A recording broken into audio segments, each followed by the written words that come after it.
Hi, everyone, and welcome. On behalf of myself and Nancy Bakeman, we'd like to invite you to the EBA webinar podcast series. And today we're really excited to have Chuck Withers, Jr. Must be a Chuck Withers Sr. in there somewhere. There is. Yep, from FSEC Energy Research Center.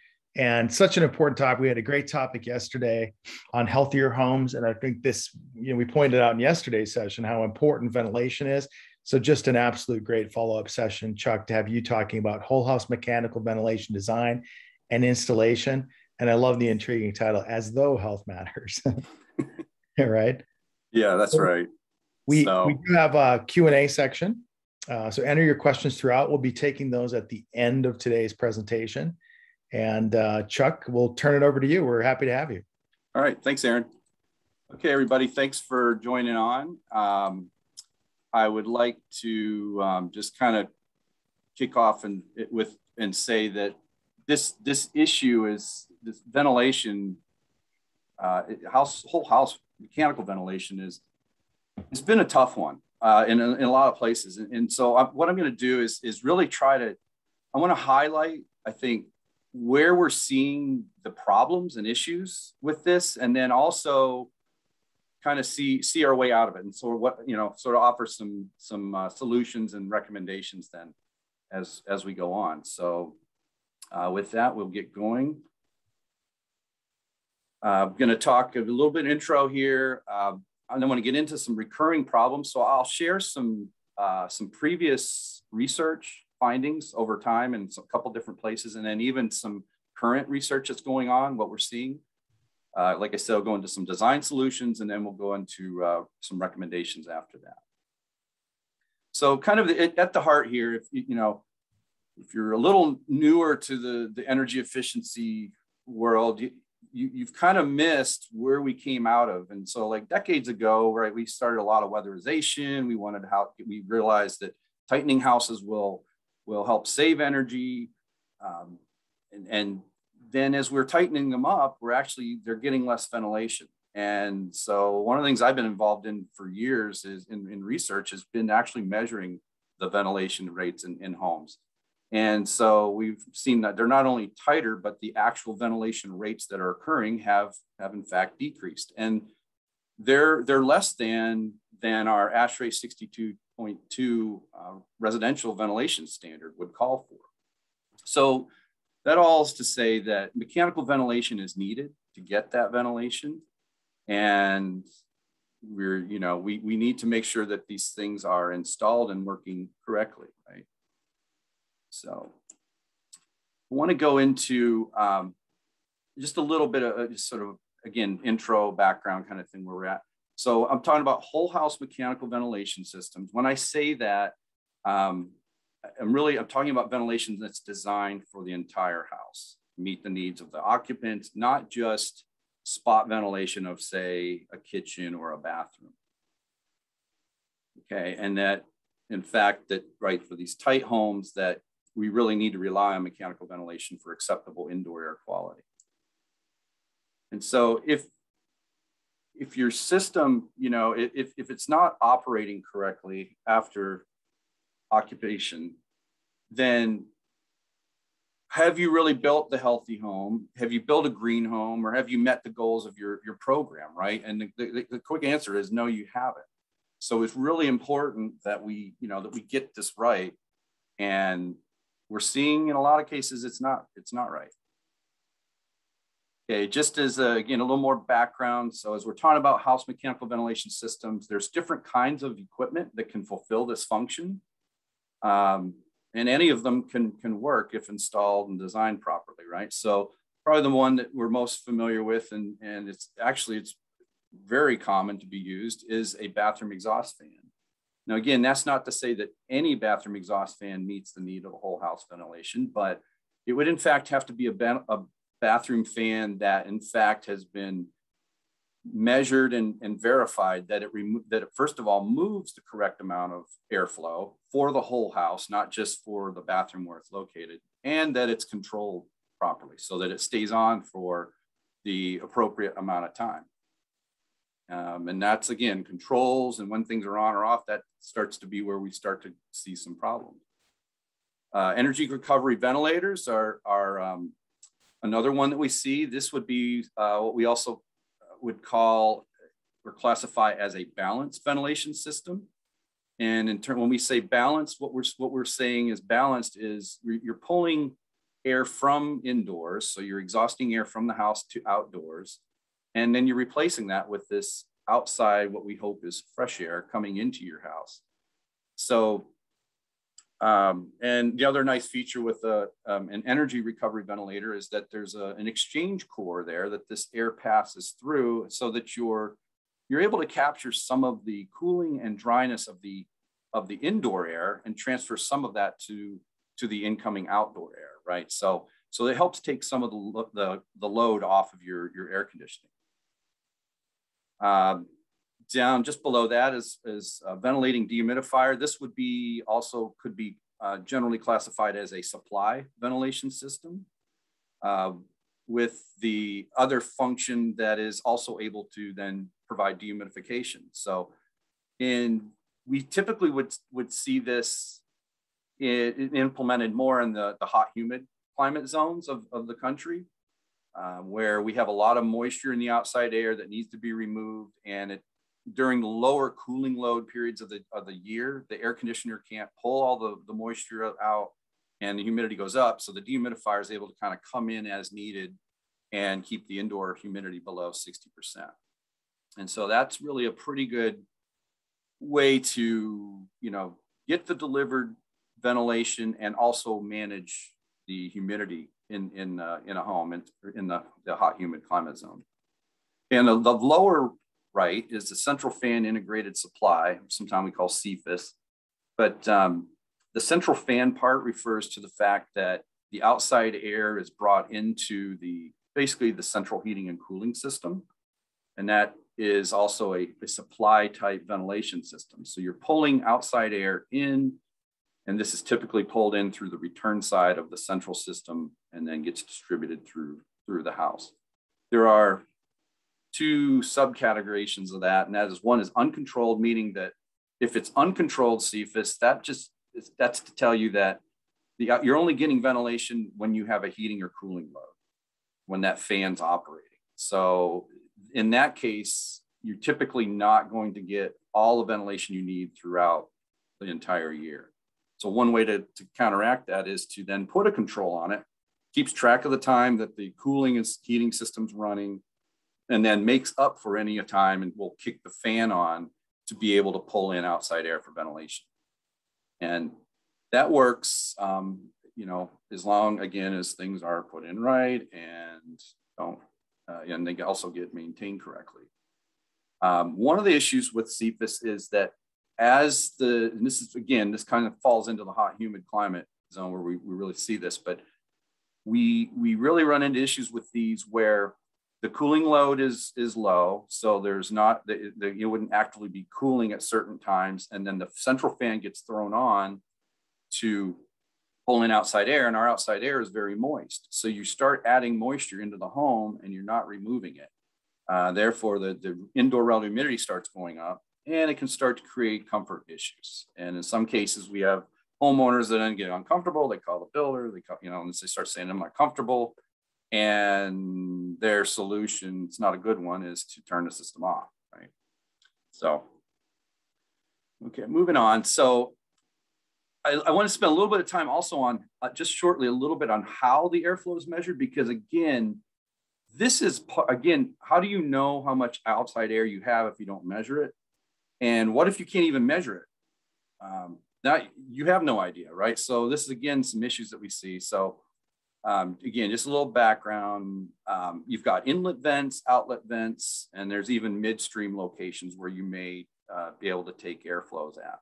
An inlet vent, you can kind of tell by if there's suction on it or not. The picture on the lower left is actually an outside vent that over time, of course, hasn't been maintained and has been gradually clogging up with outdoor debris and such. So the midstream is kind of a location in the middle of a duct section where there might be an access point to insert a probe or something into that to be able to take an air velocity measurement. The picture on the The middle with the black box, that's actually a flow box that's designed to measure airflow, and that's being placed on a ceiling with an exhaust fan. So again, an exhaust fan would be an example of an inlet vent. Okay, so there's now a standard that actually helps us sort of focus on types of methods of measuring whole house mechanical ventilation, and also types of equipment, and even the accuracy requirements for it. So this ANSI ResNet and ICC standard 380, currently in a 2019 version, does this. And so now there's a 2022 draft that's under review, and that's even starting to add a couple other types of measurements that are being considered. So for example, at inlet or discharge vents, you can have a flow hood. This picture in the lower central area there's on the right, the blue hooded, that's a passive flow hood. And then just to the right of that is a black fan powered flow hood. You can have an air resistive device, also known as a flow box. This is for inlet vents. That's that black box on the ceiling over an exhaust fan. The bag inflation method is actually approved in this standard. It's as simple as it sounds. You have a bag that you have to know the accurate accounting for the volume of the bag, and you need a stopwatch. You basically time how long it takes to fill that bag, and you end up with a volumetric airflow. It sounds easy. It's a little trickier to pull it off accurately, though, especially if you got some wind. And we have vane anemometers with a hood is another method that is being looked at that can be used on these vents. And then midstream, we can have an installed airflow station, or just a place where a probe or a sensor can be installed to measure airflow. Okay, so I'm going to move into some past studies and I'll try to move through here as quick as I can. But I wanted to take this time just to really highlight and point out the types of problems that we're seeing, and then even some of these are recurring. So I'm starting with kind of an older study. This was done in the state of Washington, and this is about, this is back in 2002, so a little while ago.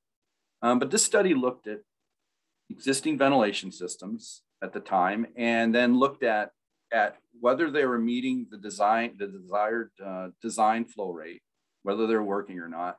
So right off the bat, you see that 68%, while they may have been running, they had significantly lower than design airflow. 6% were not operational at all. 10% were removed, turned off, or had the damper closed. So then there was 32% that operated as designed. So that's good, but it's certainly, it's not good that it's such a low number. So moving forward, there was a study, FSEC, we did one. It was a small, 21 system sample study. Give you a quick idea, almost 60% of the systems were less than 3 years old. And then about 70% of the systems were the CFIS design. That seemed to be a very popular option that we were finding. So jumping right off to the bottom of this table, right, operated as designed, only one of these operated as designed. That's 5% by the numbers. Flow lower than design, 86%, not operational, 43%. Removed, turned off, or damper closed, 62%. So I mean, that's pretty pathetic and disturbing to see that. Some of these issues, further issues that we were kind of running into, some of the homes had, again, maintenance is an issue, dirty filters, that can be a reason why there's less than design airflow, and that's an easy fix, obviously. But other times there were other issues, and we found that it was a little rare, but in some cases we saw a little where there were duct leakage. In one particular case, this picture showing just where the flex is starting to pull away from the starting collar at the inlet grill. And in fact, that's an outside air inlet that's pulling air from outdoors and also from the attic through that leak. So we don't want our outside air coming from the attic. And it was, we accounted for air right at the grill and then air farther downstream near the terminal. the supply discharge, and the difference, and then we're able to determine that it was about 40% or so was the attic leak, right? So the issue here is really having these ducts sealed and using better components. Squish ducts, kink ducts, right? So we like to use flex duct a lot. Nothing wrong with flex duct, we just got to use it the right way. So very common, particularly in the Florida study, to see 6-inch interior duct. Again, if it's insulated R6, then you're talking closer to like 9 inches of diameter. And we're going to take that and squeeze it through about a 3.5-inch high opening. So this is where we're running the duct through the attic and then out through into the soffit where the inlet terminal would be, where we'd be pulling our outside air into. So right away, you can't take this and get the, you're creating a restriction in your system with this. And again, this is a really common kind of design. So you gotta take a better design and planning with this type of thing. I mentioned a little bit already about the outdoor air duct slipping off of the soffit, the grill collars. In some cases, it's just difficult to access the ventilation system control that are located in an attic. We had uninsulated attic or outdoor air ducts in the unconditioned attic.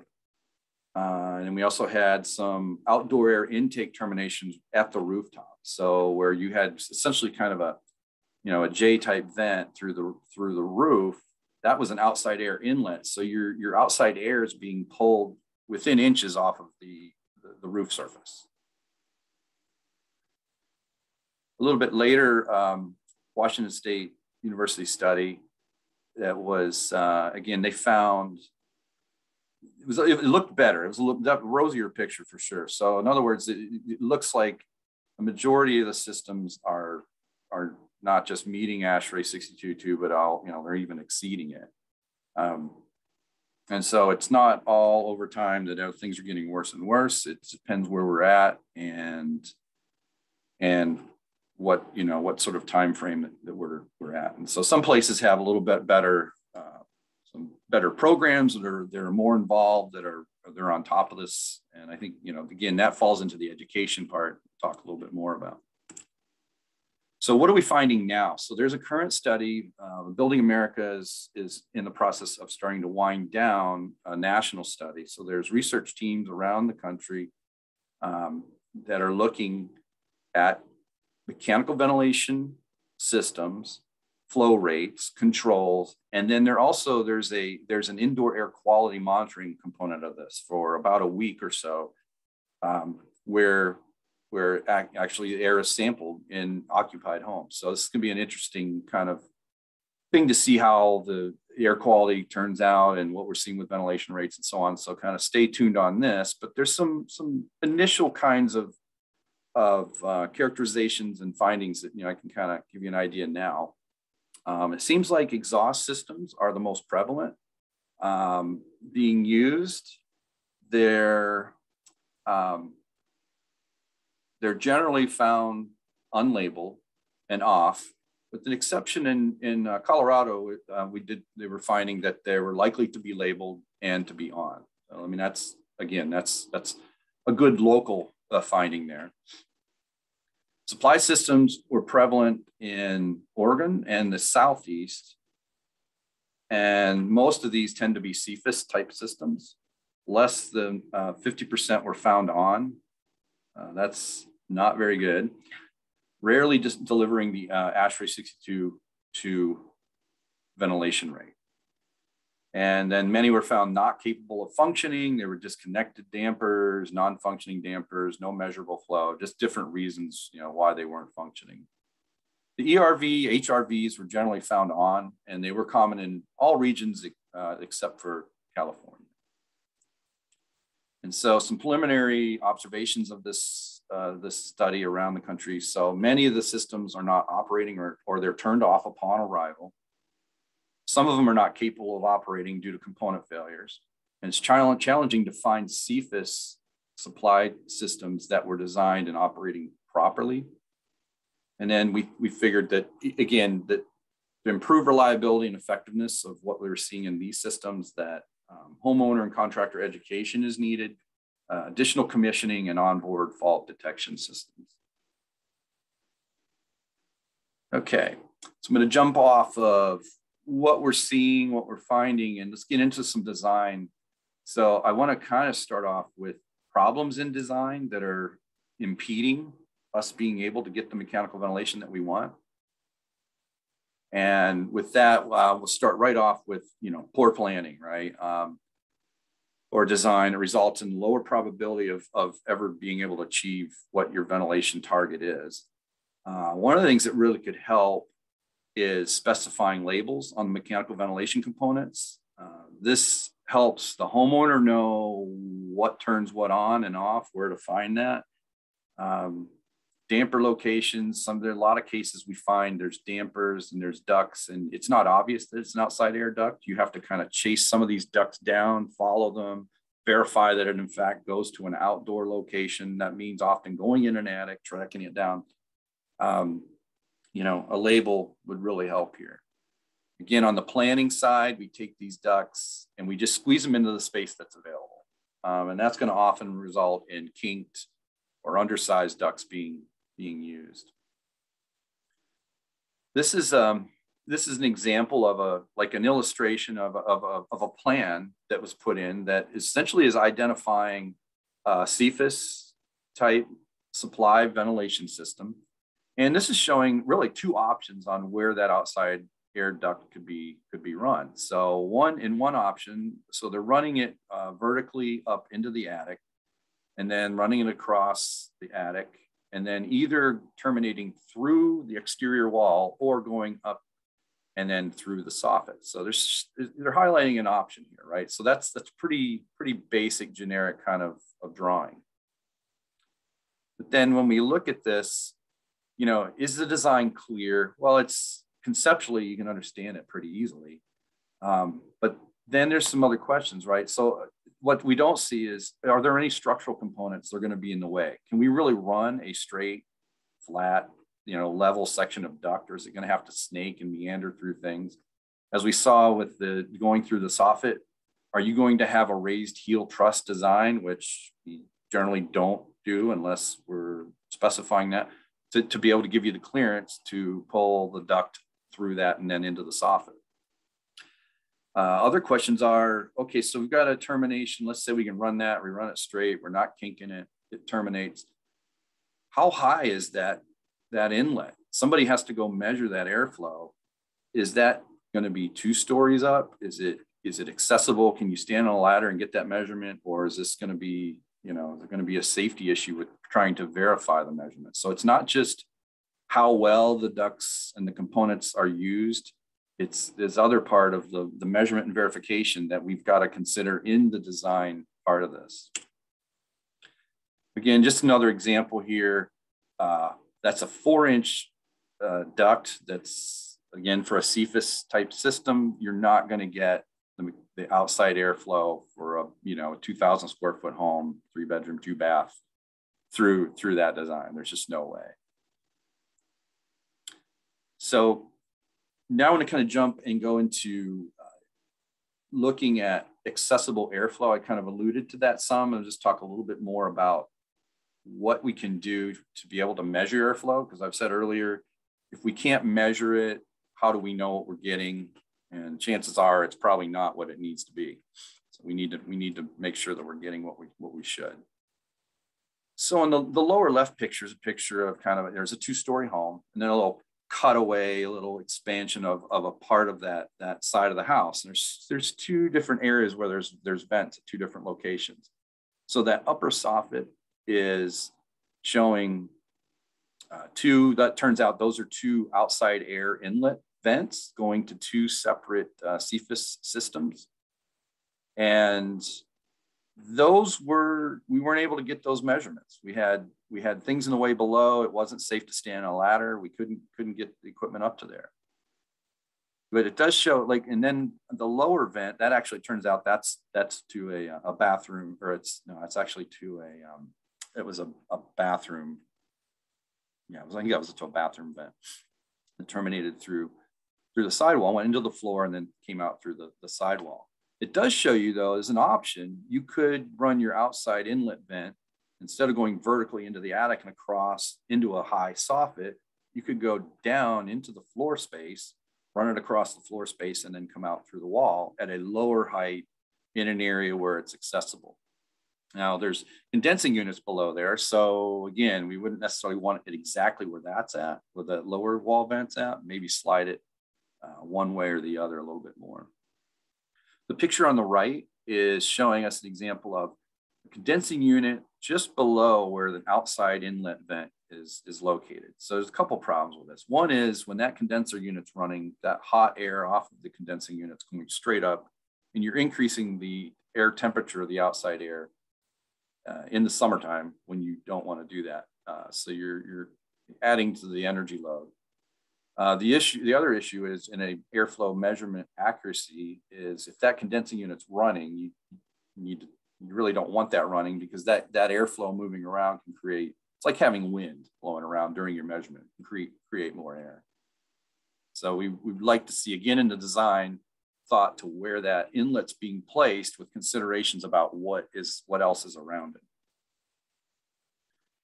Not all two-story located inlet terminals are difficult to measure. In some cases, if you've got access to a lower roof and it's you can safely move across that, you can get measurements there. So there are some times where this can work out all right.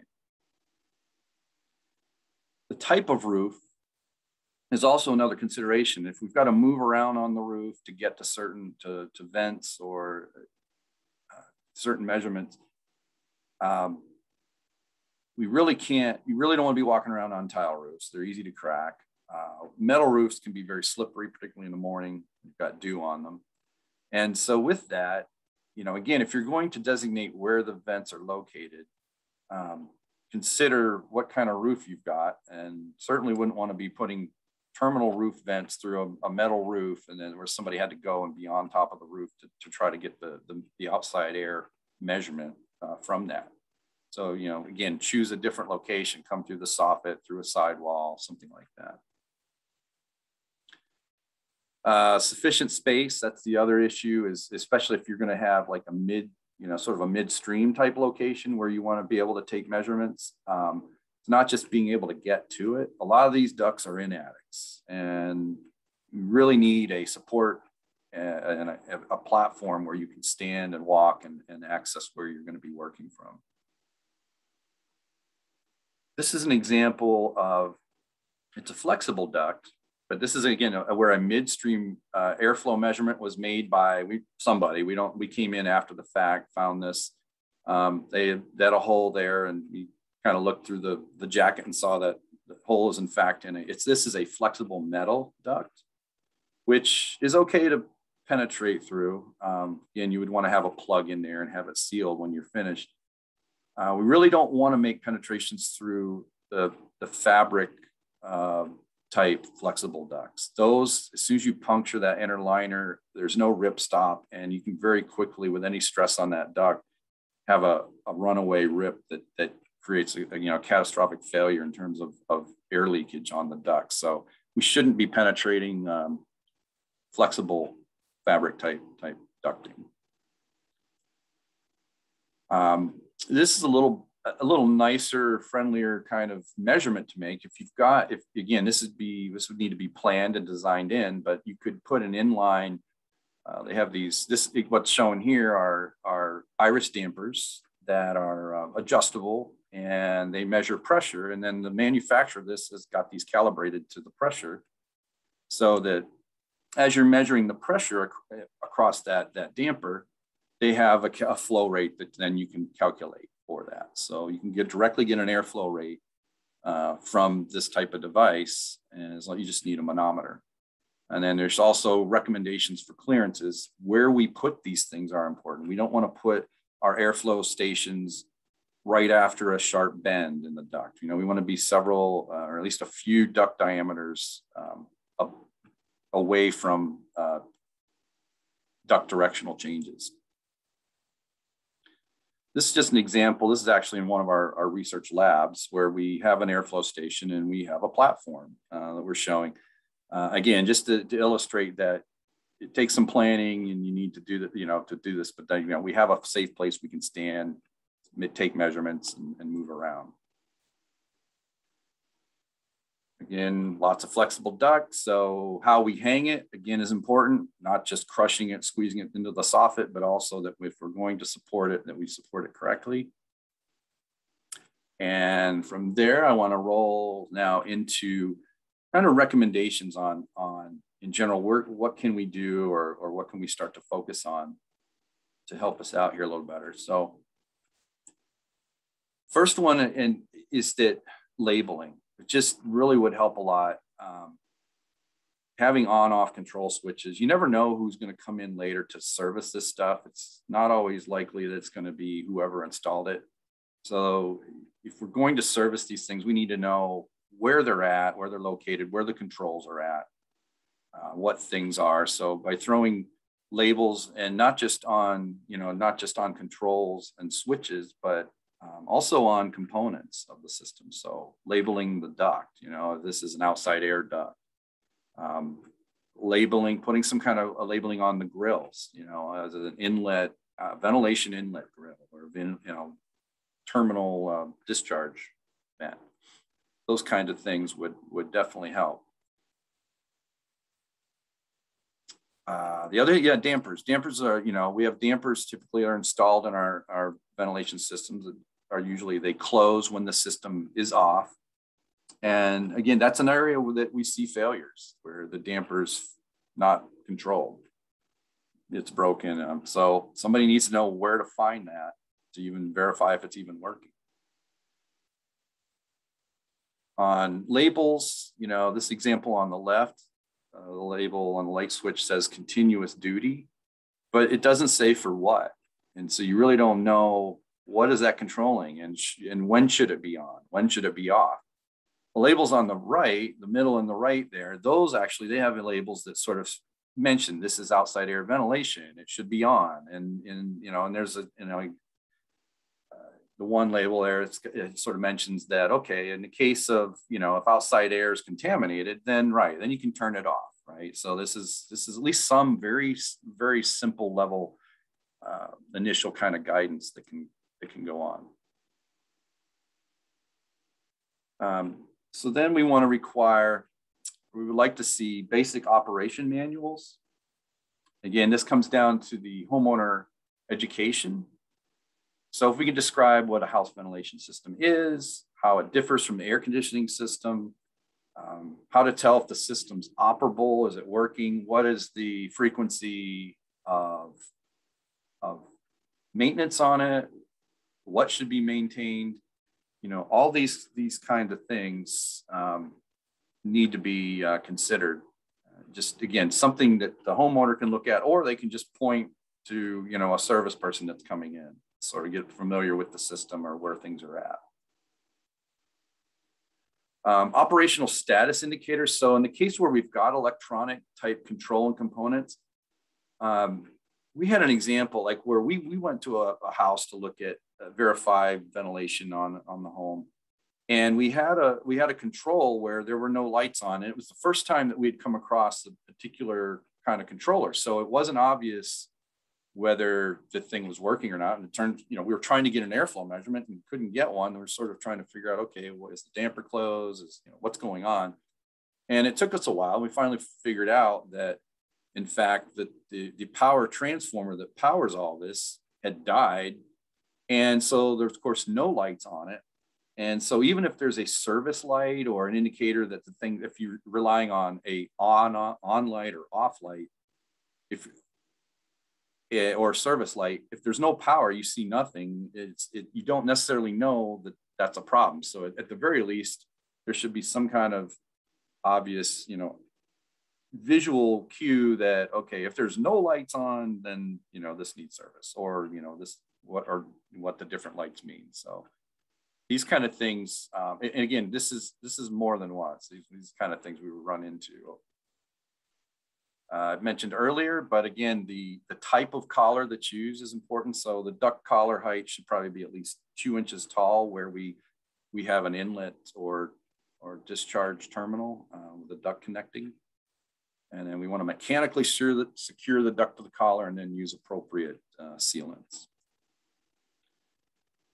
We should look seriously at where we put the equipment and what kind of access we have. So we had some sites that all the mechanical ventilation system, everything was up in an attic that was on the second floor with no pull down stairs. You had to drag a tall ladders, tall ceilings. The bottom line is it's pretty cumbersome and takes a lot to get there just to even maintain it if you're doing that properly. So it makes it less likely that it's going to get done correctly. So we really think try to put these components where you can in accessible places. And then if that's just not an option for the design, then to have some indicators like alarm features or something that would indicate, okay, the filters are getting dirty or it's time to change this or something that would allow that. Because again, dirty filters is a really common issue that we're finding. Another thing we ran into is we would try to find potential homes with ventilation systems. We would go through Energy Rater archives where they would input if there was a ventilation system, if so, what kind of system it was. So that kind of gave us a cue for what to expect. And then in some of the houses that we could get into, we'd go out and find out that sometimes the type of system wasn't entered correctly. We might find a system is entered in the database, but it's not found at the house. Again, it just seems like there's error in the input or misunderstanding on what the terms mean. Fan, ERV, or if we're using the term exhaust supply or balance system, people have to understand the language. And again, this kind of comes down to an education component with this.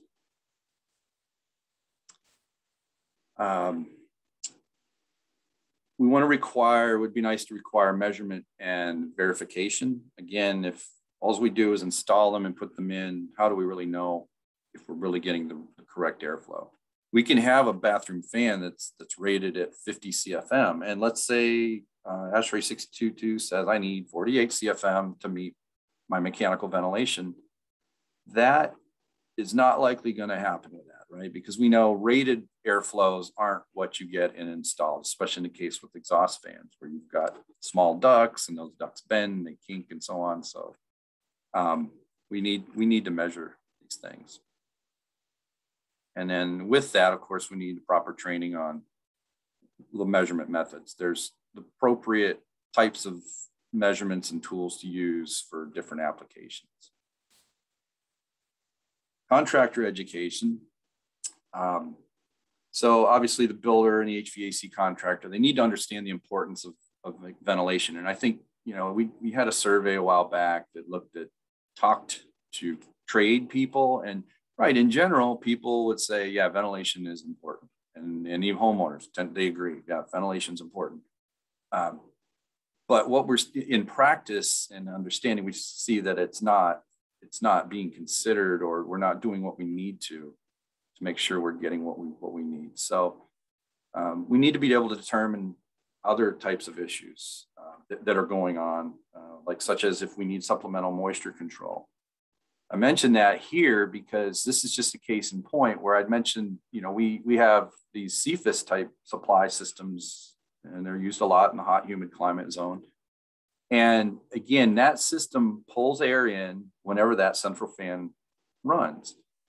And if it's controlled and then it's turning the central fan on, but it's not cooling, it's pulling in this moist outside air. And that can be on a 24-hour basis in the summer, that could be 48 pints of water. That's about 48 pounds, or if you like volume, that's kind of a little over 6 gallons of water every day an air conditioner has to remove. And if you've got a low cooling load, let's say it's cloudy or even overnight periods, that's low load, the air doesn't run as much, the RH starts going up because you're not removing enough moisture. So with that, we need to consider, okay, maybe we need some help. Maybe supplemental dehumidification is needed. in the case of some of these CFIS units, we found out, just some of the homeowners would say, yeah, this is my ventilation system, but my builder told me not to turn it on. Other cases, we would have people say, well, we had this on, but we weren't comfortable. We called we called our builder and contractor, and they basically came out and looked at everything and said it's installed right, but their recommendation is that we don't run it because it's adding to humidity. Now, the reality is, it's not that you shouldn't run that. It's just that we should handle and manage the moisture that's in there. So we really need to have the right guidance and overall follow through with these types of things. This one is a little more on probably the controversial side, but one thing, at least in Florida, that we did when we were seeing what we're seeing here is that, okay, our houses are tight.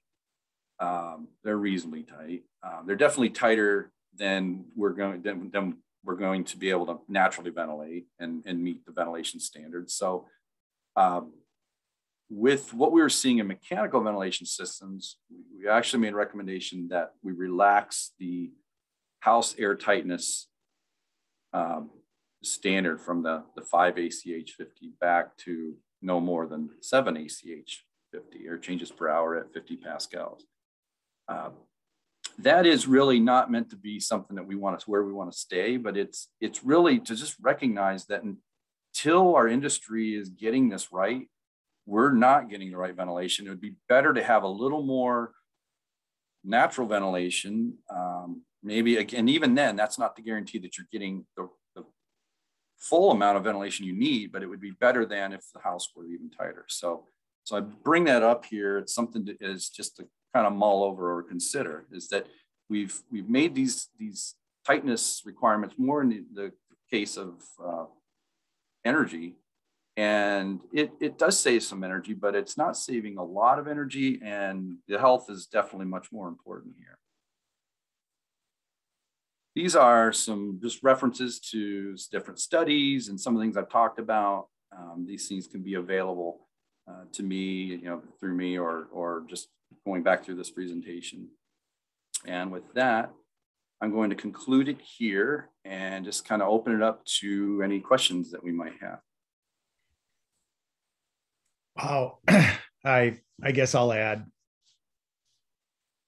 going to 7 air changes instead of 5, because it just seems like it's going the wrong direction. Can you just dive into why you're feeling that way? Could there not be another way where you said you have to have mechanical balanced ventilation in the home? Yeah, and I take your point on. I totally understand that, and you're correct. That is going in the wrong direction. Yeah. This is not the best term to use, but in lack of a better term, right? To me, it's more of a short-term, desperate kind of mode. And that's not to say that all those houses are going to be that leaky. It's just saying they're allowed to be that leaky. And probably, you just never know where they're actually going to end up in terms of tightness. But the idea there is at 7 air changes per hour at 50 in Minnesota is going to be, you're going to know that, you're going to feel that, right? I realize that. In Florida, our temperature differentials aren't as high. The wind in general is not real high unless you're right on the coast. And so it's not going to be a lot of difference in the natural infiltration rate for a slab on grade Florida home, especially a newer home, right? That's not to say that this is something that should be everybody in all the climate zones should consider that. And I'm not saying that. Yeah. It just seems like you could create some issues around, if you have uncontrolled air leakage into the home in a high humidity environment, you're going to create other health issues for the home. You potentially would have mold or mildew issues within that envelope, and you wouldn't be able to see it. Don't you worry about that, Chuck? Yeah. So, right, we get into this where the question is, okay, if I've got 7 ACH 50, where are those holes? Now, you could have a 5 ACH 50 house and be airtight everywhere, but have some holes in some bad places, right? Through into the garage or, whatever, where you got air quality issues and things. in real practice and standard, you know, if basic measures are being done where we make sure, first of all, is that the duct should be tight. That shouldn't be part of the house leakage. And that we don't have open visible holes and seams. You know, that is important. And again, this is really just to say this is kind of a temporary kind of measure. I would say that as we see that we're getting mechanical ventilation where we want it to be, or we're getting close to that in fact, yeah, we bring it back down. So I understand it's not something that you can feel real comfortable doing. I just kind of throw out there is that from a ventilation perspective, that you will get a little more natural ventilation, but again, it's still debatable as to, you know, how much you're getting. Great. Let's dive into some questions. We had one great one is, can we put a skull and crossbones on the off switch? But actually, there was a great chat from Matt Matheny that said the HVI, our good friends at HVI, have a fresh air labeling program, and that has been posted in the chat. Were you seeing any deployment of that by HVAC contractors in Florida? I can't say that I'm aware of having seen that we've run across. Now we've got some of the guys have been going out in the field may have run into some of it, and you know, we're going in different places. So you come into different builders and people have different programs and things that are involved. But I don't know that I've seen that obviously or direct. Okay, great. Well, a great resource available there. Yeah. Perhaps we can get that out. A couple questions on fans or ventilation, but doesn't ventilation over 150% of standard also create a problem with excess energy consumption? And I think you kind of talked about health versus energy efficiency there. Why not use the fan curve for flow? And do all these devices increase pressure drop within the system? So maybe you could take those three questions in one. Sure. Yeah, there's a lot bundled in there, but yeah. And so sort of, you know, looking at measuring airflow, the flow, you know, curve of the fan curve, that's possible of measuring pressure, but we're talking about measuring the mechanical ventilation. So it's the portion that's coming in from outside. So a fan curve is it's not really the way to go with that. But Chuck, on that CFIUS system, aren't you using the whole house fan to actually circulate air throughout the house? The central fan of the heating cooling system is that's the mechanical fan that's pulling circulating air and also pulling the outside air in. But the thing is, if you use the fan curve, you're going to get the total airflow across the fan. You're not going to get the mechanical ventilation component of it. Okay, great. And on pressure drop, I mean, do you find any issues with pressure drop on filtration or otherwise? Yeah, so, well, obviously, right.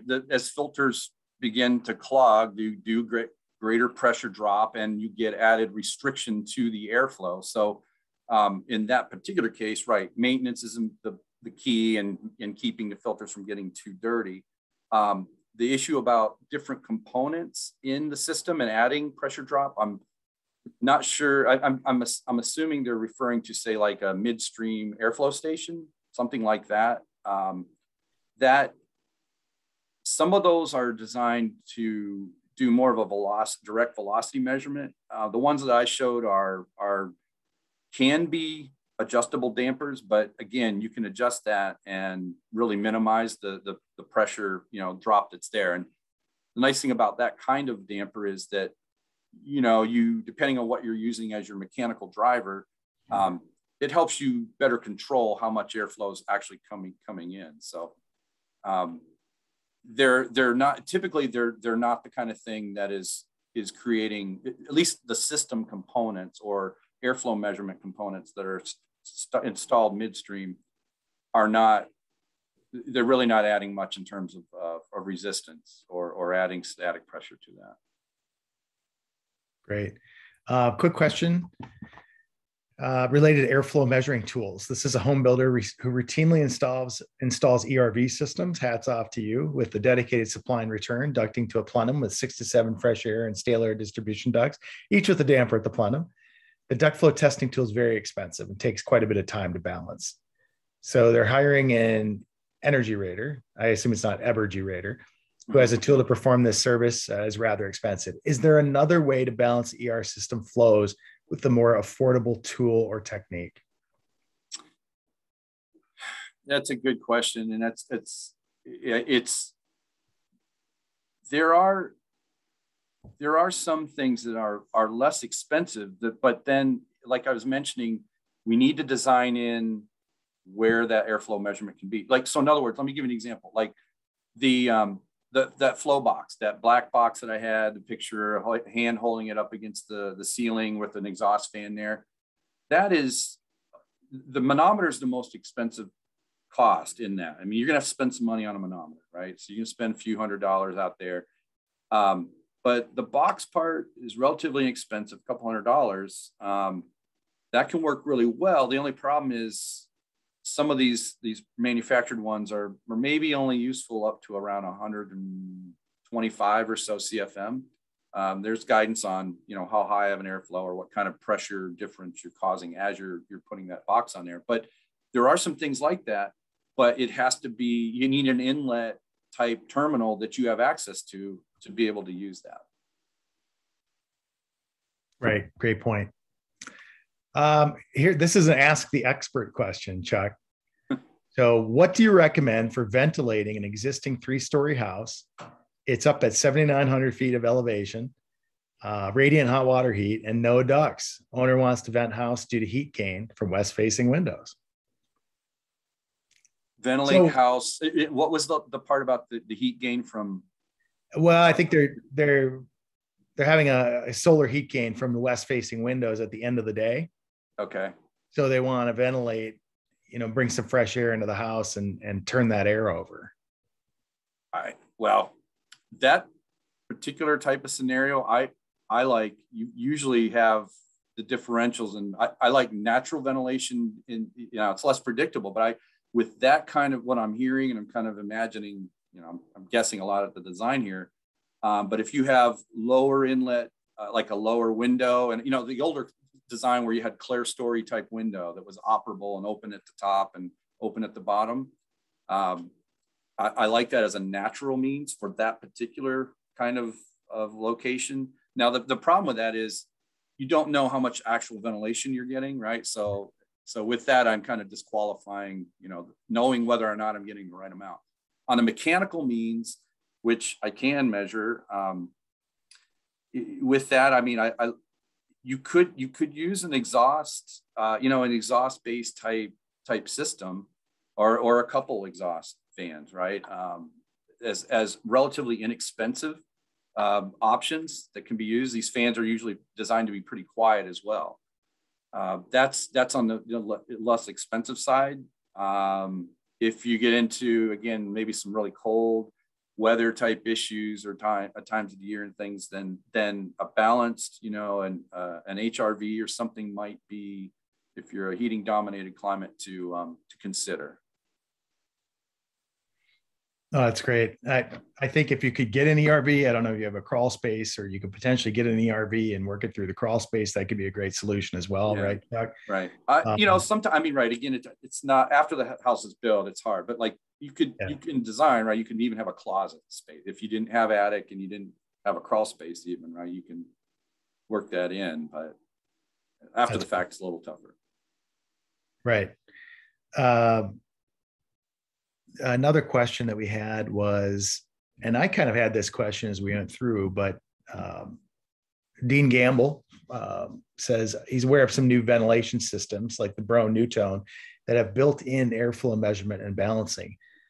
Do you expect to see these features in an increasing number of products, or did you observe any of those in the market? And maybe was the performance better when we're giving that data back to the consumer and they're saying, gosh, I have to, something's amiss in my house? Yeah, no, that's a good point. And I'm familiar that those are out there. I can't say that we've run into those, in at least on the research, kind of side of what we're seeing when we do see the exhaust fans being used.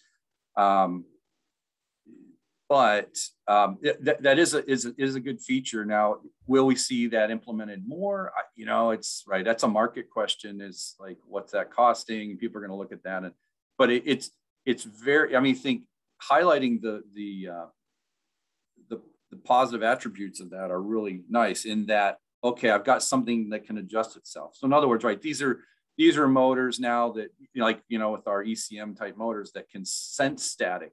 So now if my duct design's a little less than optimum, this fan can kind of ramp up enough. It knows what kind of pressure to overcome to reach the desired airflow. So that to me is like, it's probably the easiest. That in a bigger program, if I were looking at that, I would really consider that heavily, because the cost of measurement and verification can be pretty tough too. And we can measure and verify at one point, but after we leave, there's other things. If you get a little gradual buildup and filtration and so on, some of these fans to a point, now they can't overcome everything, but they can even adjust a little more as something's getting a little dirty or a little more blocked.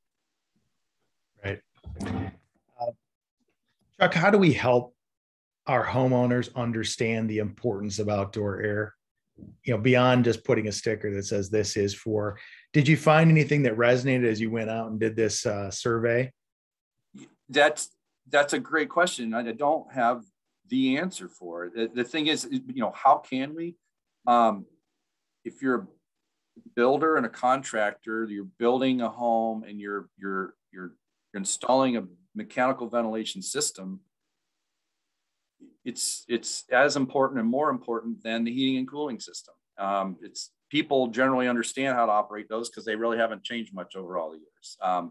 But this is something that I think the homeowner needs help, right? We're not going to have a bunch of commercials and newspaper and online things that are going to drive that home to people. It's not something that even gets their attention. So to me, it's really got to kind of start at that level. And so having, like we're saying, at least for the first homeowner, starting with an operational manual. We did see, there was a couple houses where the homeowners had held on to some stuff like that and shared that, where, again, this is really rare and it's an exception. It's not very common, but I was at least like, okay, well, this is a start. Like, it was something. It was like, okay, you have this ventilation system. This is what it's for. It still kind of lacked on, this is where the control is. This is how you should maintain it. I mean, so there were things that were a little kind of like your car operator manual sometimes, that are a little bit lacking sometimes in the guidance part. Right. Chuck, did you see any builders doing kind of the warranty, a longer term warranty of taking care of those systems after occupancy for the homeowner? Any reports of that in the field? I'm not aware of it. I don't know that's not even something I know that we've really tracked or that we're aware of in terms of the research. I'm thinking that we probably don't know that, like the warranty timeline, with that. My assumption is always, it's kind of been that it just falls within the standard house warranty of whatever it is, maybe it's a year or something, but there, I'm aware of some homeowners and programs like that are extending certain parts of their warranty on certain things, not necessarily mechanical ventilation, but, to like 5 years or so. Great. And what would your advice be for the best builders out there? I mean, I know we've got builders that are part of EVA that are building under one air change in Florida market. But if you kind of, you say you have to legislate for the worst case scenario, right? Sure. Which is kind of why you're ending up at 7 air changes per hour. But what would you tell the best people out there of, hey, if you're doing this, you're doing it right? Yeah. So, and we do see some, what I would say, really quality, nice thing, houses I would love to own, right? That I personally would be like, this is right. That's great. Like, keep building it tight. But if you're doing that, make sure you're ventilating it. And that it's not just that you installed a ventilation system. Is the design there? Is it going to hold up? And then, in fact, can somebody come and measure that reasonably without, doing something daredevil stunts to try to pull it off? Can they measure and verify that? And can it be maintained easy, right? I need easy access to filters. I need easy instructions. Tell me, a lot of homeowners will swap out a filter, and they're not shy of that. Like, just let them know where it is and how often they should do it, and make it, part of the house walkthrough that they do with different things and the do's and don'ts, and, that they go through. That should be part of it. That's great advice, Chuck. Lots of requests for a copy of your presentation. I think you provided us with a PDF, or otherwise we can post that up on the EBA Academy. Yeah, absolutely. Yeah. So if it's up on the Academy, but if they want to, like a hard copy of it, I can generate a PDF, and I don't know the easiest way. If they want to email and I send it, or if there's a bunch of them, if I can give it to you and they can access it, that's fine too. Yeah. Whatever's easiest for you, but Nancy, we can post that, right? Yeah. If you can send it to me, we'll get it posted. Okay. That'll be even down the line, if people watch this later or something, right? That might be the quickest, easiest for everybody. So agreed. Yeah. Well, Chuck, thanks so much. Fascinating session. Thanks for all your great work, and a great session today for everybody at EBA. Yeah. Thanks for having me. And thanks for everybody attending. Take care. Great. Thank you. Bye-bye.